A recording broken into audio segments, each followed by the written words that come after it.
A Christmas Carol by Charles Dickens. Stave 1, Marley's Ghost. Marley was dead, to begin with. There is no doubt whatever about that. The register of his burial was signed by the clergyman, the clerk, the undertaker, and the chief mourner. Scrooge signed it. And Scrooge's name was good upon change, for anything he chose to put his hand to. Old Marley was as dead as a doornail. Mind, I don't mean to say that I know, of my own knowledge, what there is particularly dead about a doornail. I might have been inclined, myself, to regard a coffin nail as the deadest piece of ironmongery in the trade. But the wisdom of our ancestors is in the simile, and my unhallowed hands shall not disturb it, or the country's done for. You will therefore permit me to repeat, emphatically, that Marley was as dead as a doornail. Scrooge knew he was dead? Of course he did. How could it be otherwise? Scrooge and he were partners for I don't know how many years. Scrooge was his sole executor, his sole administrator, his sole assign, his sole residuary legatee, his sole friend, and sole mourner. And even Scrooge was not so dreadfully cut up by the sad event, but that he was an excellent man of business on the very day of the funeral, and solemnized it with an undoubted bargain. The mention of Marley's funeral brings me back to the point I started from. There is no doubt that Marley was dead. This must be distinctly understood, or nothing wonderful can come of the story I am going to relate.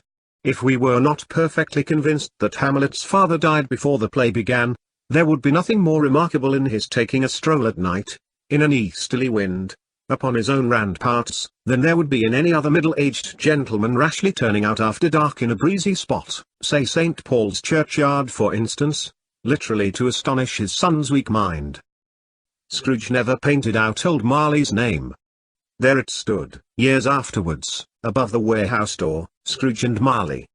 The firm was known as Scrooge and Marley. Sometimes people new to the business called Scrooge, and sometimes Marley, but he answered to both names. It was all the same to him. Oh, but he was a tight-fisted hand at the grindstone, Scrooge. A squeezing, wrenching, grasping, scraping, clutching, covetous, old sinner. Hard and sharp as flint, from which no steel had ever struck out generous fire, secret, and self-contained, and solitary as an oyster.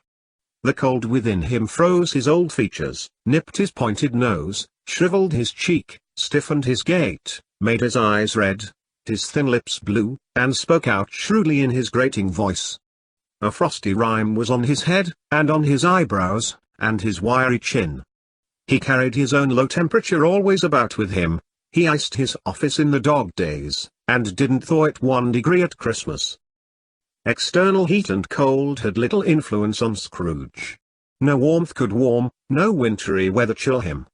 No wind that blew was bitterer than he, no falling snow was more intent upon its purpose, no pelting rain less open to entreaty. Foul weather didn't know where to have him. The heaviest rain, and snow, and hail, and sleet, could boast of the advantage over him in only one respect. They often came down handsomely, and Scrooge never did.